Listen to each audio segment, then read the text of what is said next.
নদীর ইলিশ খায়া রূপখানা কি ঝকঝকে বানাস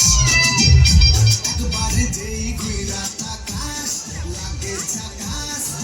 নদীর ইলিশ খায়া রূপখানা কি ঝকঝকে বানাস ও লা লা